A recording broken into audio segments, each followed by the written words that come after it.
All right, hello and welcome to today's video where we're going to be talking about how the self-love path is actually a deeply spiritual path.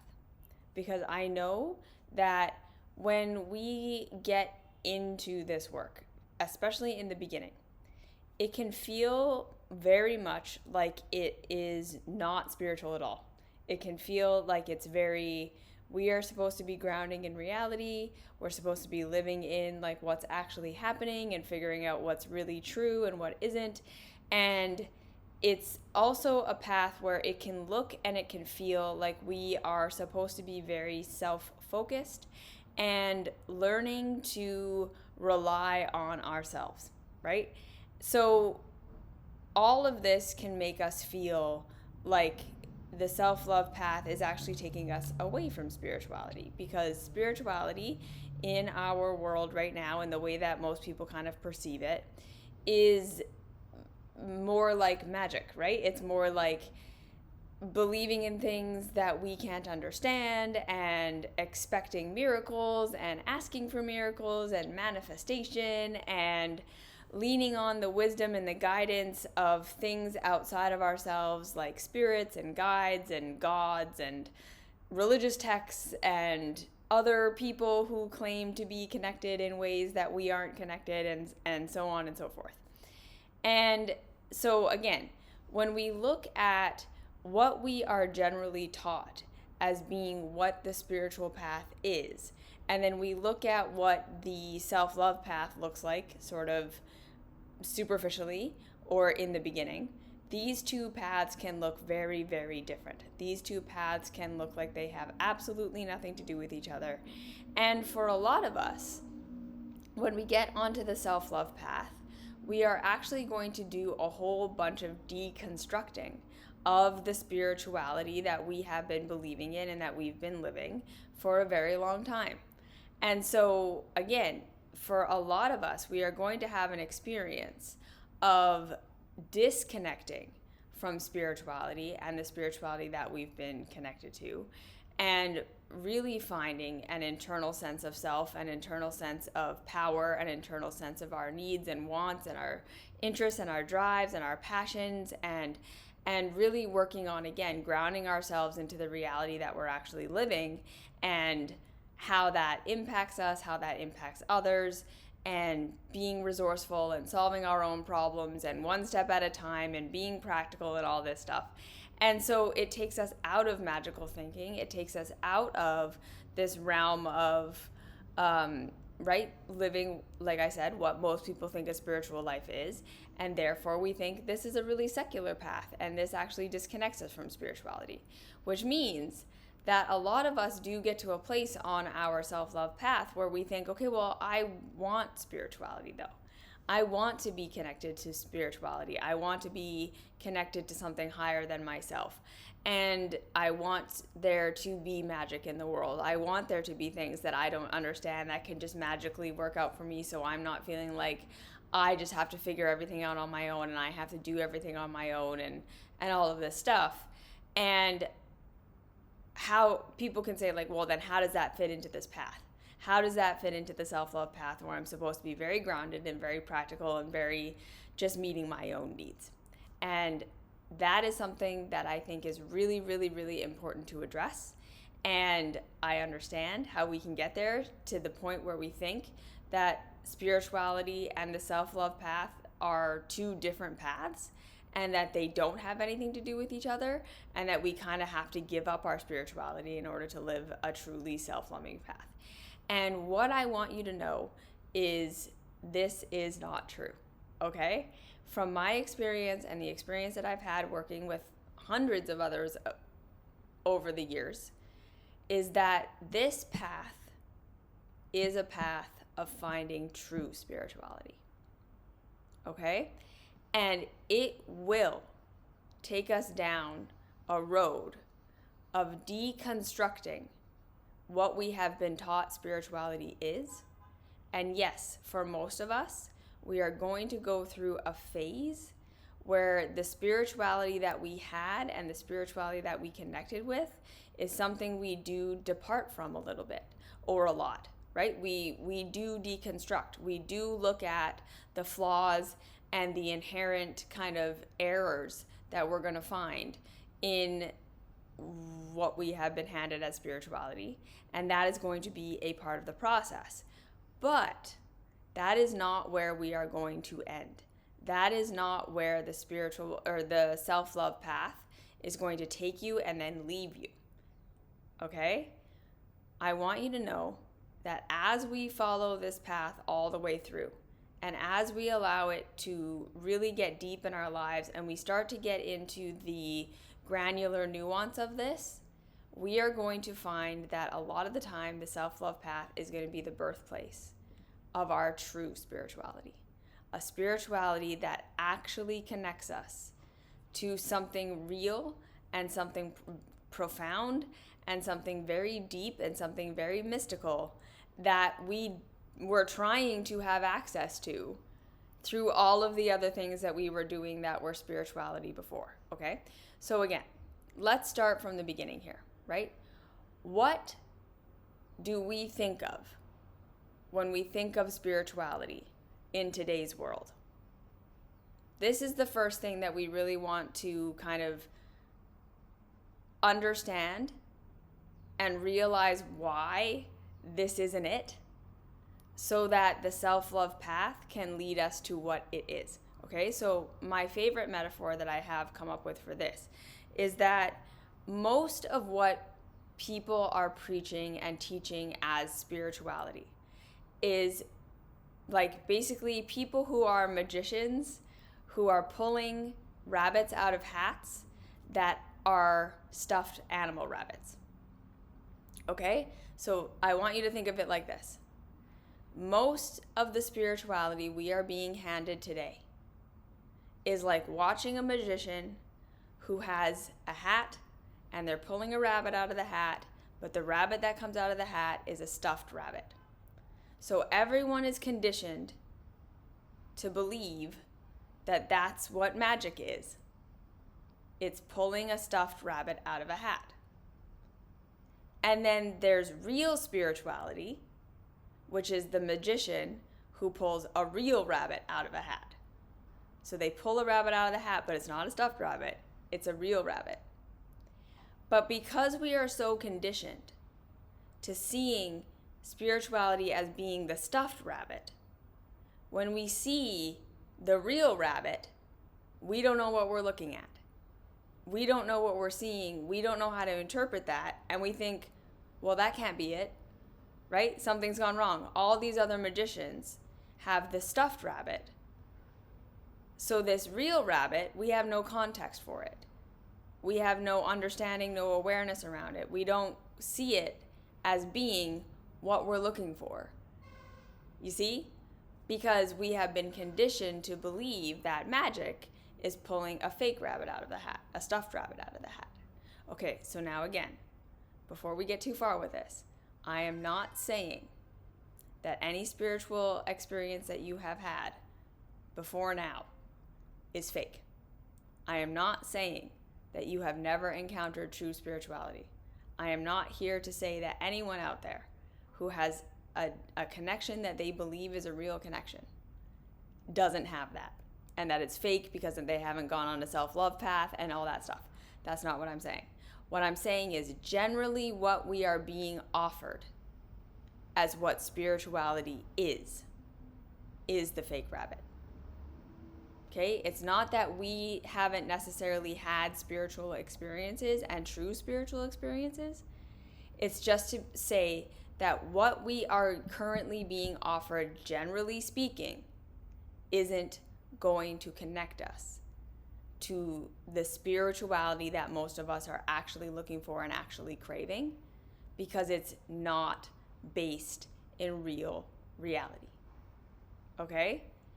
Because again, the underlying message that I'm wanting to promote here is that spirituality, true spirituality, the connection to something higher than ourselves, the connection to greater wisdom, the connection to higher guidance, magic, manifesting things, things going in a way that you didn't even predict, all of that stuff, that's not outside of reality. Okay? That's not separate from what we are connecting to when we are trying to connect to reality. These things are a part of reality. If they are real, if they are true, they exist. And as we pursue looking for real reality, we are going to find these things. Because we are pursuing looking for real reality. So if these things truly exist in real reality, we're going to find them. Okay? What I am saying is that much of what people are telling us is spirituality right now isn't in alignment with reality. It's a fantasy. A lot of it is childhood projection and childhood understanding being shaped as spirituality, which is then blocking our capacity to connect with real reality, which is where true spirituality and magic and connection actually exist. Does this make sense? True spirituality, true connection, true magic, whatever you want to call it, guidance, wisdom, something higher than ourselves, exists in real reality. It does not exist outside of reality. It's not separate from our human experience.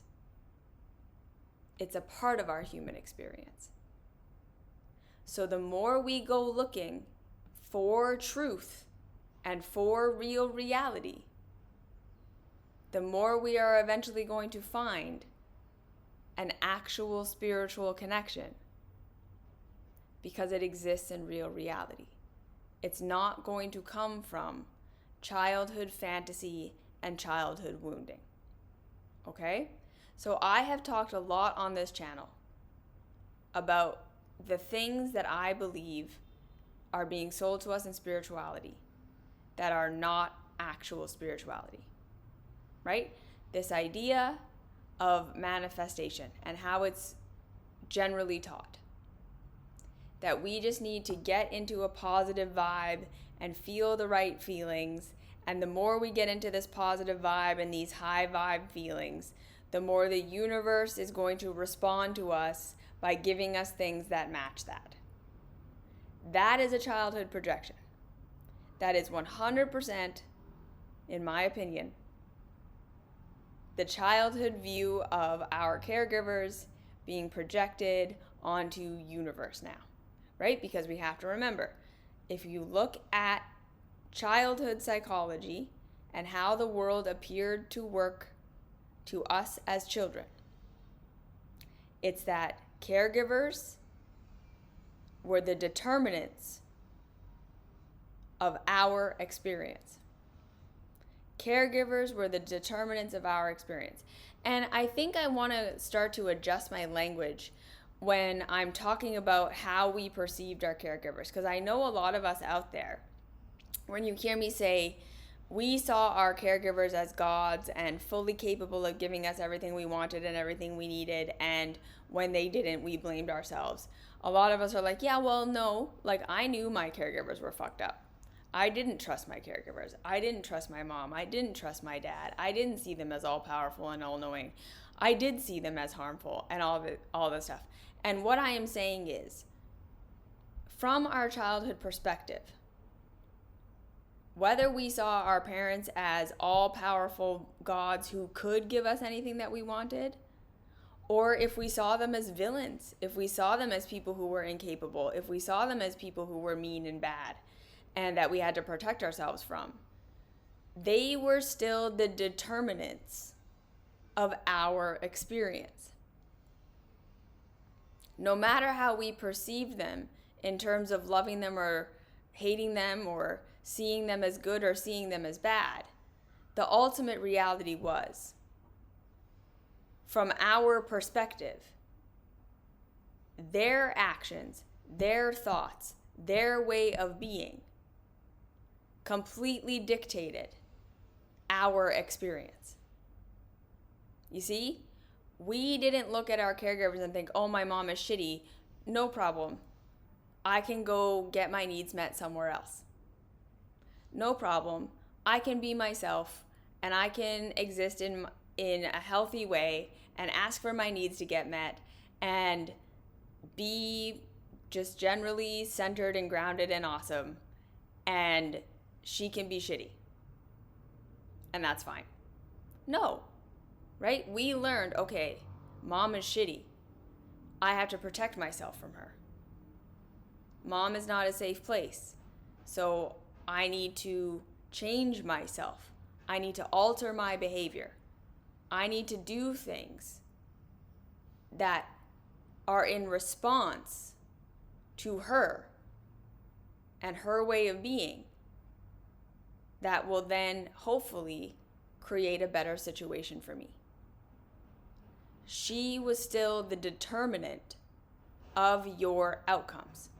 You were not saying, she can be however she is, and I can still have a great life and a great experience as a child, because no problem.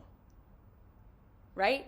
It was still, okay, if I want something, if I need something, if I need to protect myself from her, I need to adjust myself to her and her behavior. Does this make sense? It was still a very, I need to learn to read her emotions. I need to be able to predict what she's going to do. I need to not need her. I need to shut these parts of myself down to protect myself.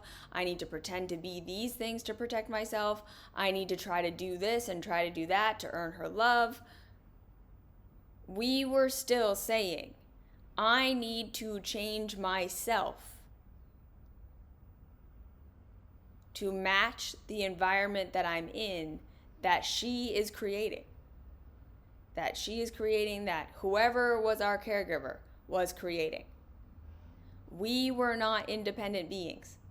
We did not have agency. We were adjusting ourselves and adjusting our lives to them because they were the determinants of our experience. So whatever our thoughts about them were is not really the point. The point is, we learned my life is about adjusting myself to this other person who determines my outcomes. You see? Does this make sense? And then when we layer that on top of the teachings of manifestation, it's the exact same thing.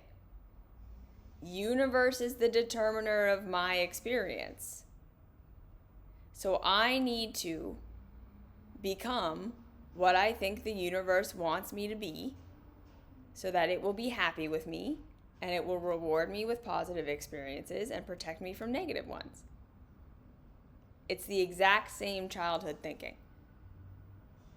Mommy is the determiner of my experience, and I need to do and be all of these different things to protect myself from her or to get things from her.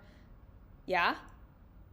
Universe is the determiner of my experience, and the thing that universe wants is high vibes and positive feelings and gratitude for the things I don't already have.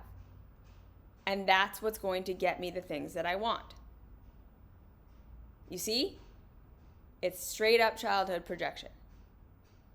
This idea that if I just take personal responsibility for absolutely everything in my life, for the harm that was caused to me by my caregivers, I just assume, well, you know, it made me the person I am today, and maybe it was a past life thing, and maybe I chose it in another life because I wanted to grow in a certain way, and I need to take responsibility that now I'm an adult, and so however I was hurt, it doesn't matter because I need to take responsibility for it now and just move forward. Childhood reasoning. Childhood perception says everything that happens to me is because of me on some level. Everything that happens to me is because of me on some level. If mom treats me like this, it's because I did that. If dad abandons me like this, it's because I wasn't doing this. We have no concept of mom and dad can fuck up. We have no concept of caregivers can be doing things that have nothing to do with us. They might be having a terrible day. They have their indoctrination. They have their mental, problems. And the way they're responding to us has nothing to do with our behavior. Has nothing to do with how we are or aren't. Isn't a reflection of our needs being too much or too little. Isn't actually a reflection of a truthfulness of our personalities being good or bad. It's their stuff. Right? So this whole I need to take complete responsibility for everything that happened to me, i.e., I need to blame myself and assume that I played some sort of role or made some sort of choice for everything that I've become and everything that I've experienced is the childhood perception. That's not spirituality. Right? So we have all of these teachings in spirituality that are the fake stuffed rabbit being pulled out of the hat. And this is why so many of us go to these spiritual things like taking responsibility for ourselves and past lives and soul healing sessions and manifestation and I'm just going to positive think my way out of my pain and all of these things, and find that over and over and over and over and over again, we just feel empty. We don't get the things that we want and we need. We're flying high on this idea for a little while, and then reality comes crashing back down that we didn't manifest any of the things that we wanted, or we're not actually healing anything. We're still just deeply sad and deeply resentful and stuck in our coping mechanisms, and no matter how much we try to forgive and take responsibility and see it from their perspective and all of these things, we're not able to actually change how we feel, nor are we able to change the ways that we have coped with the pain that we experienced. You see? It doesn't work. It leads us to feeling like something is happening when it isn't. We've talked a lot about the idea that many things in the spirituality and self-help world are really just there to, they're just designed to stimulate us and to make us feel like something is happening and something is healing, because we're going into a nervous system state of overwhelm, right? Like these really intense breathing practices and long fasts and really uncomfortable yoga sessions in 100-degree heat and purging and plant medicines and all of these things that are incredibly stimulating and put us into a state of stress, into a high state of stress, where our bodies literally think we're dying. Our bodies literally think we are about to be eaten by a bear, or, our heart is going to shut down from the thing we just consumed. And then we don't die. We have that moment where we kind of cross the threshold, where our bodies think either this is the end or the intensity starts to wear down, and we get that release of bliss chemicals. Those,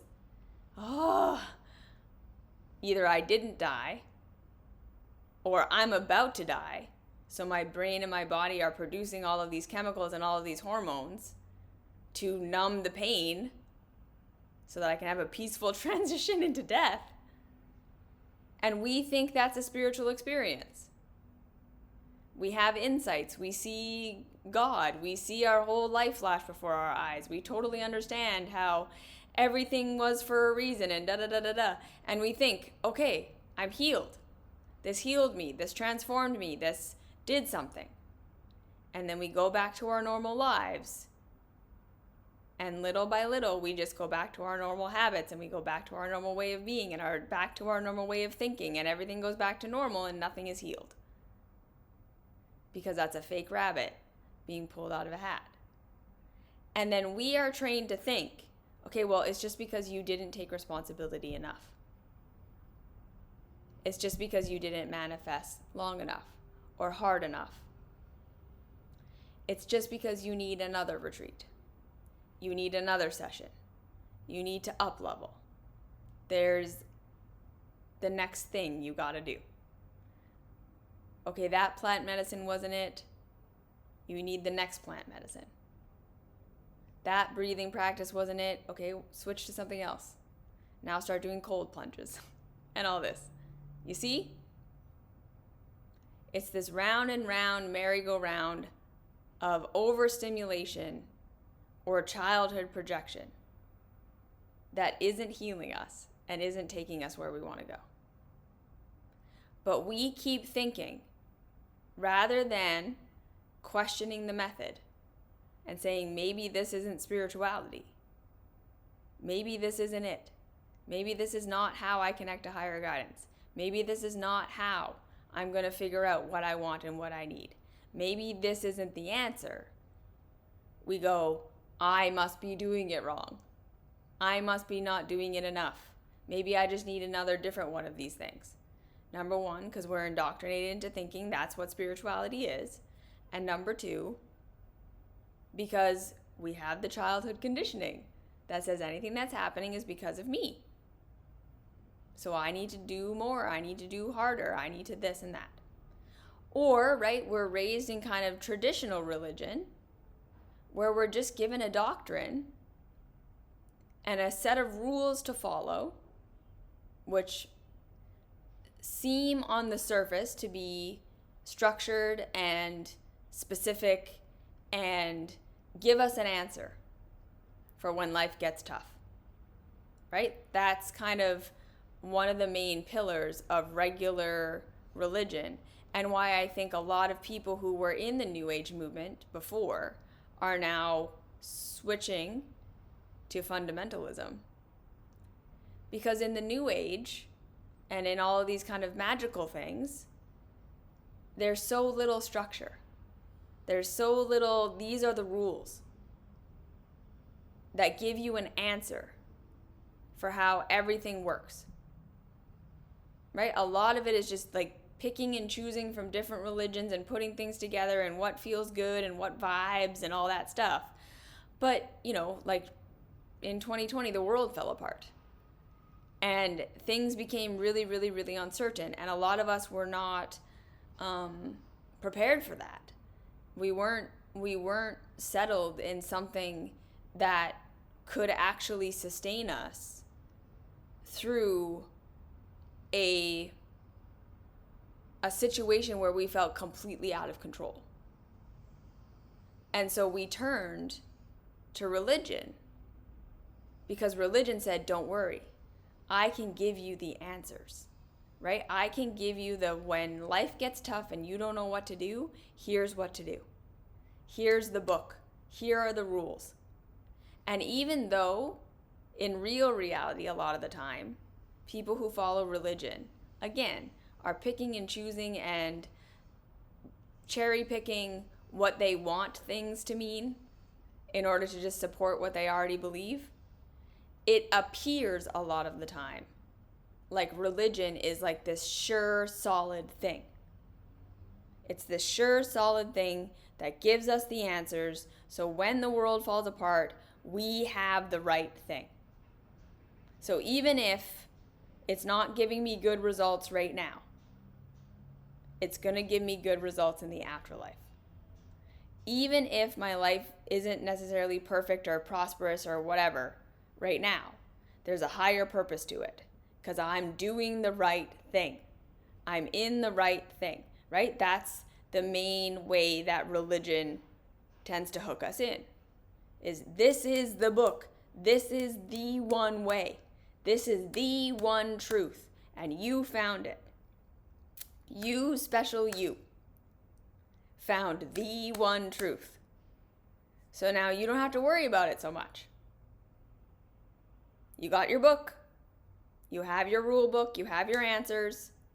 When life falls apart, you have your thing to turn to. And you have the right one. Because there is only one true one. There is only one right one. And you found it. Who wouldn't want that when the world is falling apart? And when we kind of feel like maybe we can't control the external. And there were so many things where we couldn't do what we wanted to do. Our freedoms were taken away. Where we're like, okay, well, at least I have the thing. Right? Does this make sense? Are we tracking? Or is this resonating? Let me know if you're with me on this, okay? So we have this fundamental desire to feel like we're not alone, to feel like there are answers we can lean on, to feel like there is a rule book we can follow, to have something that we can lean on when we don't know what the answer is and we're at the end of our rope. And again, it can sometimes feel like the self-love path is saying, don't do that. You need to rely on yourself. You need to believe only in yourself. You need to believe that everything that you need is within you and you can meet all of your own needs. And that's what the self-love path is. Connect to reality, figure out what you need, meet your needs, and then everything is fine. And it can sound almost like it's a religion of the self, right? Like this is why I think a lot of religious people look at the self-love movement and think, oh, that's really dangerous. That's just putting yourself as God. That's believing that you have all the answers and your perspective is always right and everything about you is correct. And you just living your truth and doing what feels good for you is the right thing. And they're looking at you like you're possessed by Satan. That's selfishness. And that's not it. And I get it. I totally get it. I get from that perspective. And if that's what you think the self-love path is, then of course you're going to think it's dangerous and bad and wrong. And if that's what you think the self-love path is and you don't see it as dangerous and bad and wrong, how it can be perceived as being very lonely and very like, okay, so it's just me and I just have to figure everything out on my own. Okay? So that's where I want to get to, how the self-love path connects us to real spirituality. The self-love path, again, in the beginning especially, it's going to be teaching us childhood psychology. It's going to be teaching us psychology in general. It's going to be helping us become aware of these patterns that humans have and how we have created these stories, how we've created these stuffed rabbits, and being able to see through that and understanding why what we have been sold as spirituality has never worked for us. Being able to deconstruct from this idea that if I just perfect myself and if I just do everything right and if I just manifest enough or if I just follow the rule book enough and deny and reject my own emotions and deny and reject who I am and what I need and what feels right and wrong for me to just follow the rules, I'm going to get what I want. I'm going to be safe. I'm going to be okay. Because again, ultimately, in a lot of ways,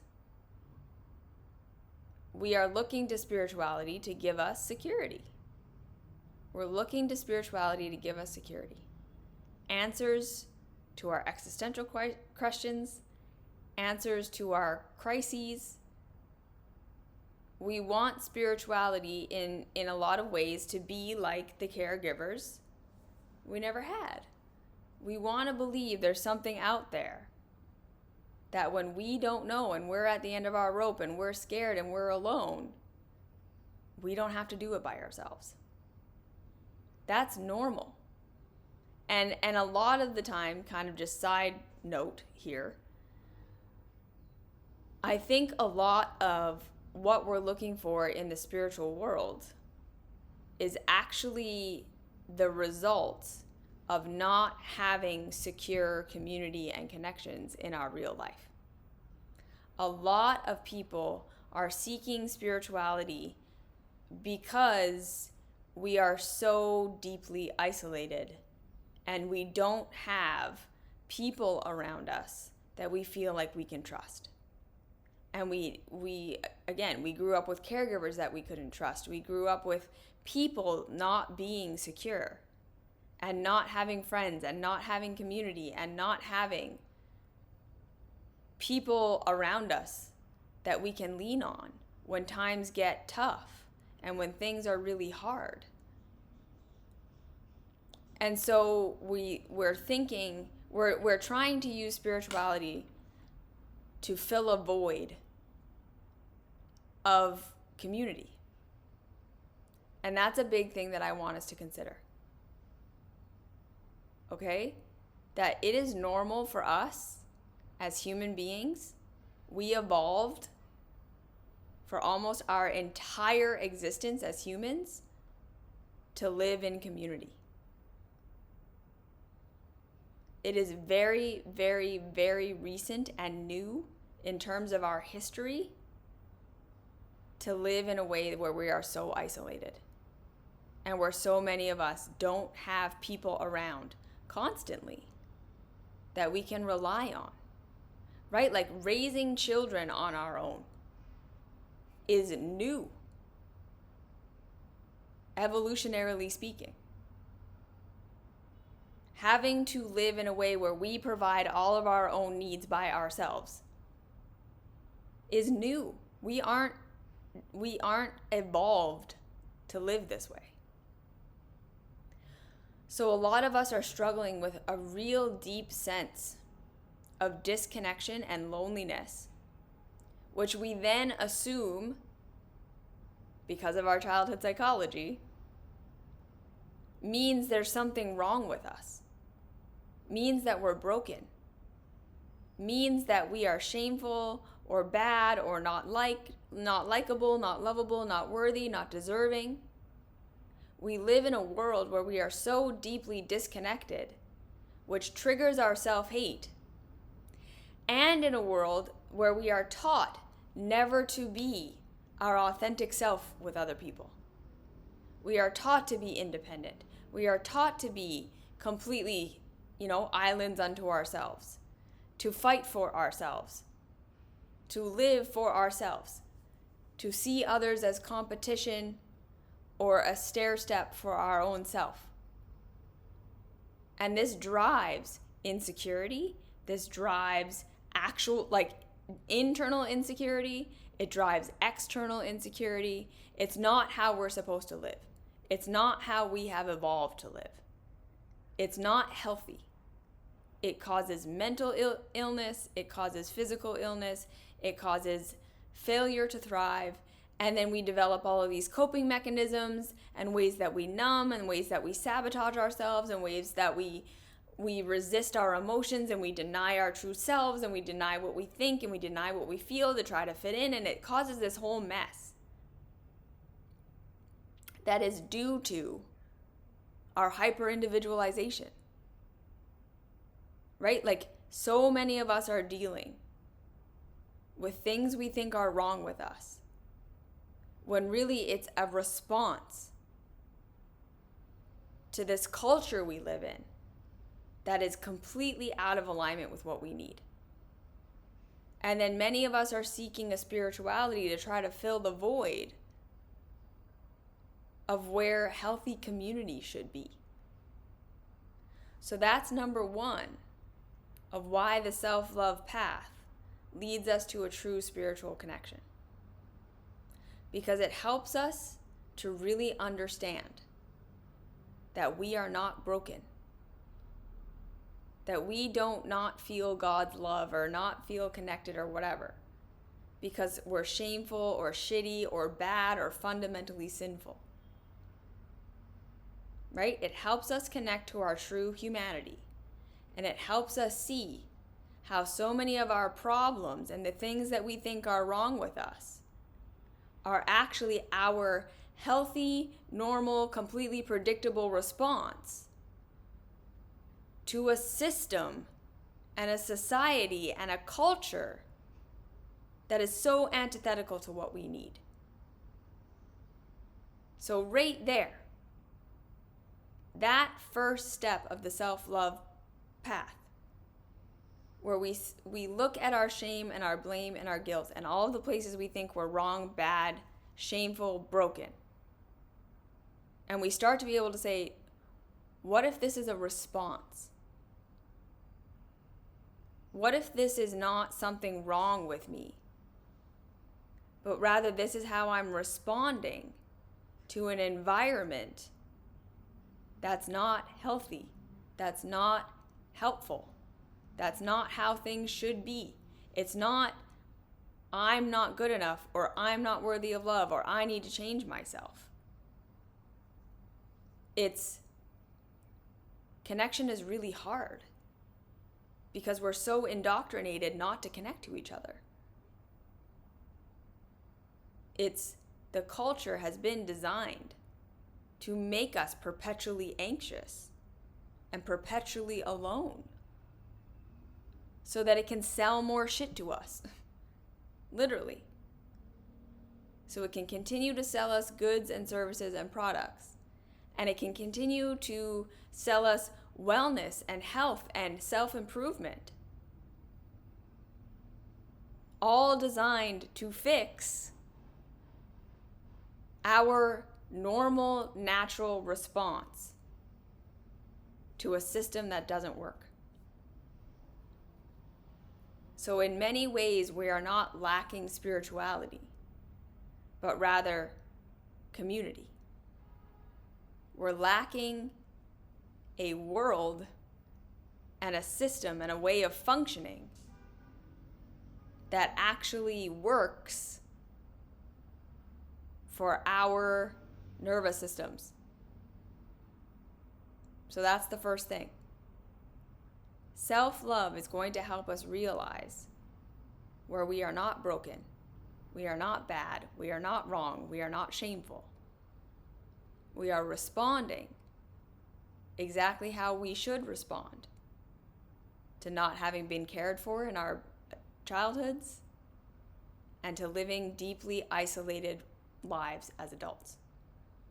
This is not how we evolved.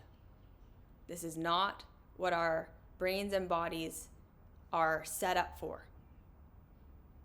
And so we are struggling and we're suffering, not because we're broken or sinful or fallen, but because the system doesn't work.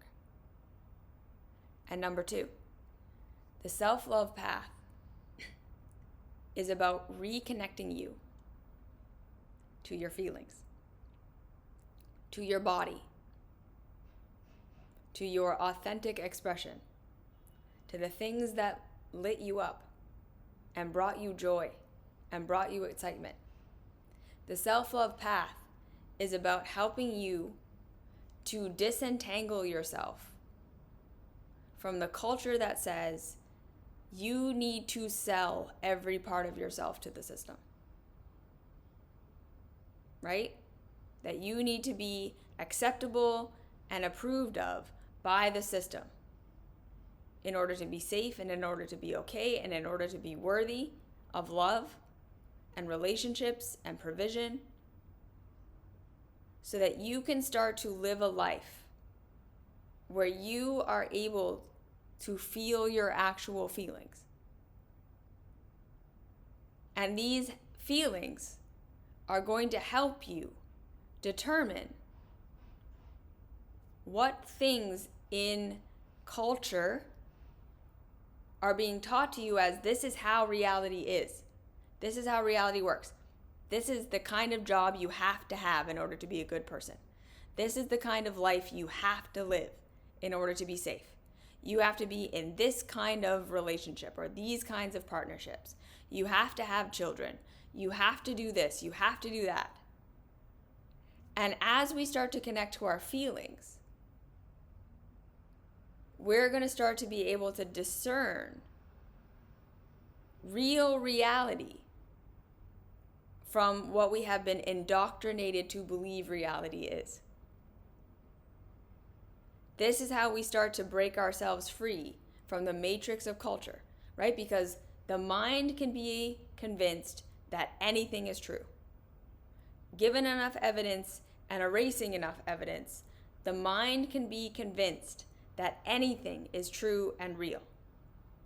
We can be completely convinced that if I run to the edge of the cliff and flap my arms, I will fly.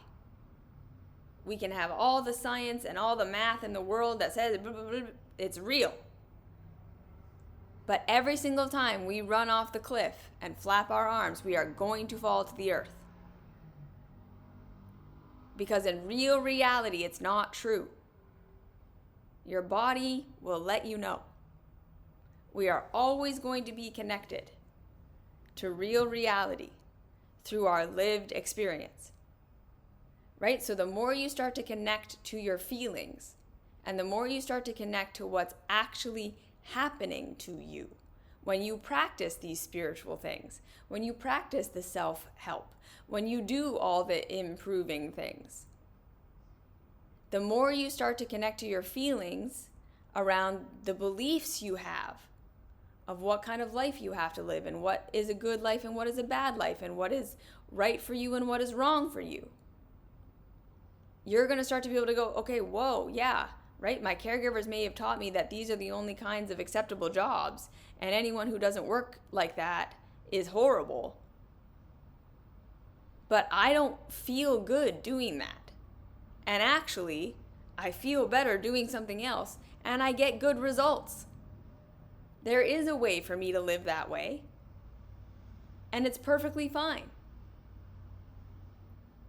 The things that they taught me to believe aren't true in real reality. Right? And then same goes the other way. The things that we were taught aren't true. Right? It's not true that you can be your real self. It's not true that you can have hobbies that you don't monetize. It's not true that you're just worthy of love because you exist. You can use your feelings to start to deconstruct that stuff. So the self-love path is connecting us to our feelings. It's connecting us to our bodies. It's connecting us to our humanity, to our empathy, to our ability to take all the things that we're understanding about ourselves and then view the world through a different lens. View others through a different lens. Be better community members. Be better supports for other people. Learn how to slow down. All of these very important things. And it's through doing these things that we start to connect with real spirituality. Okay? Because real spirituality, pulling the real rabbit out of the hat, isn't about manifestation and material wealth and goodness and capitalism with crystals and feathers. It's not about appeasing the universe by behaving and believing things we don't believe and acting in certain ways and doing all of this. It's not about constantly striving to live by a rule book, no matter how it feels for you. Real spirituality is about connecting to real reality. And everyone that I've ever worked with, including myself,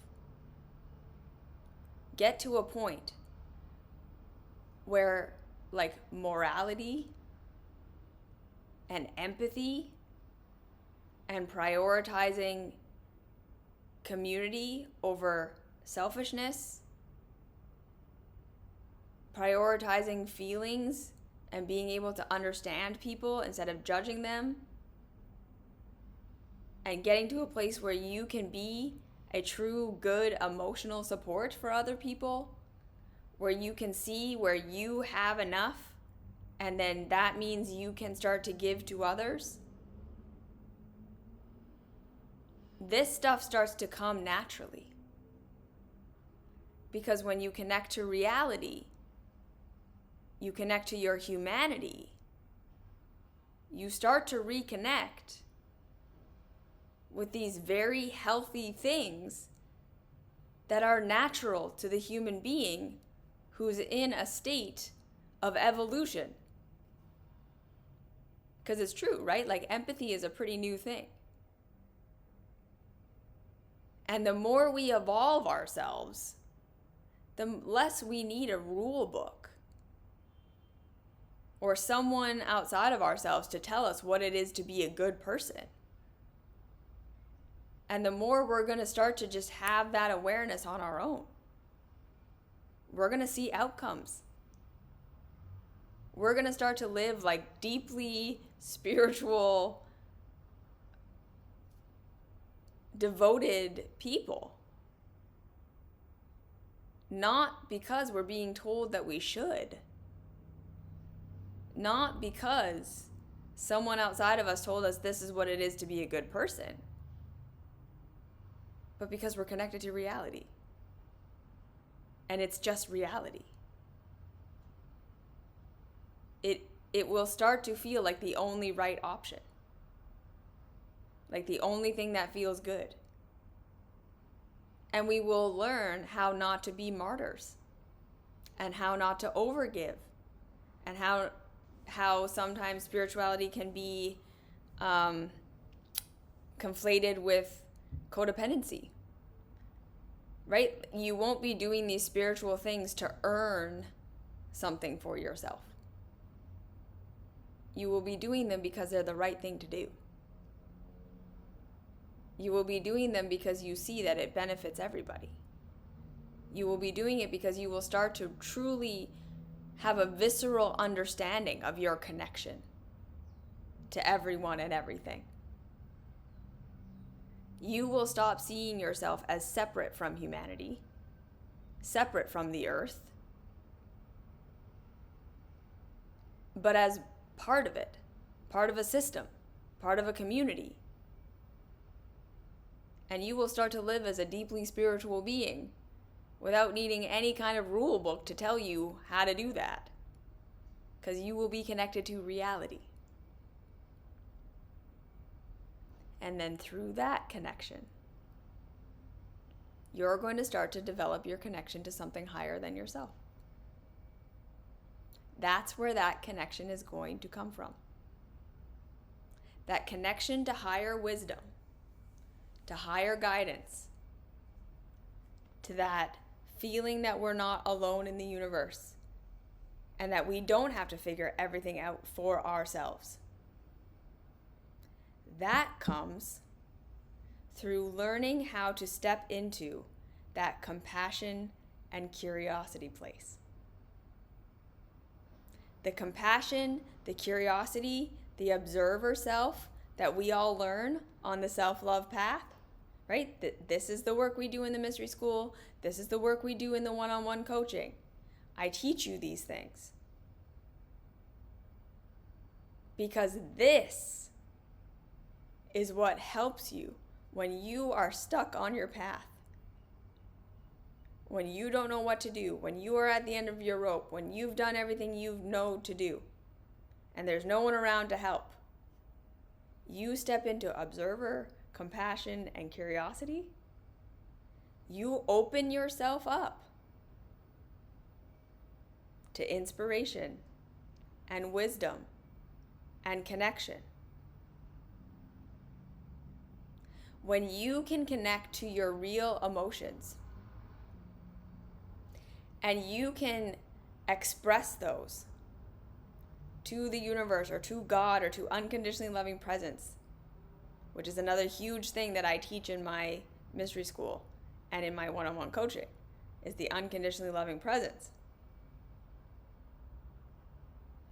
When you connect to your real feelings and your real experience, and you're not trying to pretend that you feel a way that you don't, or that you see the world in a way that you don't, and you feel that love and that validation,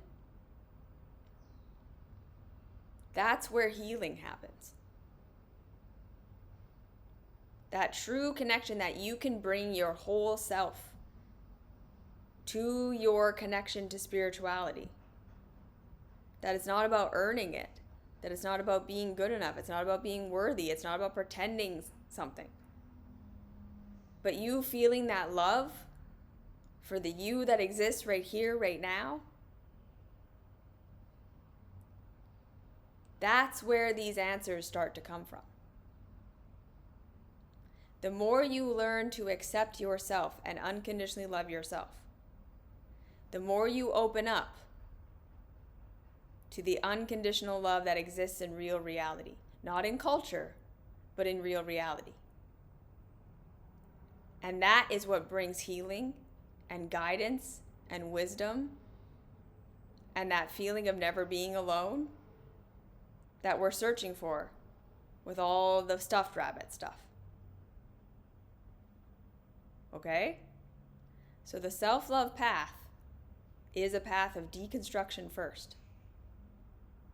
And then we rebuild all of these skills that connect us so deeply to our humanity that they then connect us to our spirituality.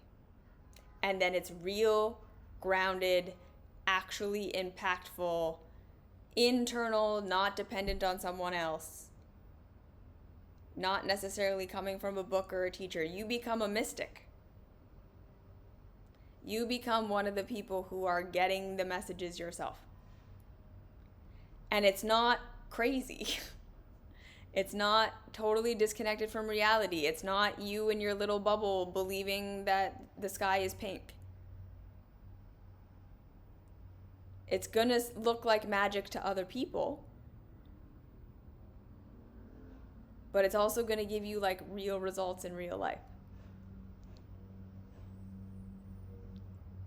Like magical things will happen in your life. Things will fall into place because you knew where to put yourself, because you felt your way there. It's a very, very mystical, personal journey. That's very hard for me to describe because you kind of have to live it to know it. But like if you knew me in real life, you would see that I'm probably like the most spiritual person you've ever met. I live for God. But it's a very internal thing. I don't read books. I don't listen to other spiritual teachers. It doesn't come from outside of me. But it's not cuckoo. It's very reasonable and grounded and practical. And it's saved my life over and over and over again. And it's because I've been connected to my humanity, not disconnected from it. Okay? So keep following the path. It will take you there eventually. Yes, you will become more self-sufficient, and yes, you will become more self-aware and self-reliant and reality-grounded. And in being grounded in reality, you're going to connect to the real magic that does exist in real reality. Okay? You will start to experience the real rabbit. You won't have to make it up, and you won't have to believe it, and no one will have to tell you about it. You'll find it for yourself, and you'll experience it. It'll be a part of your life. It'll be something you go through. It won't be an idea or a concept. Okay?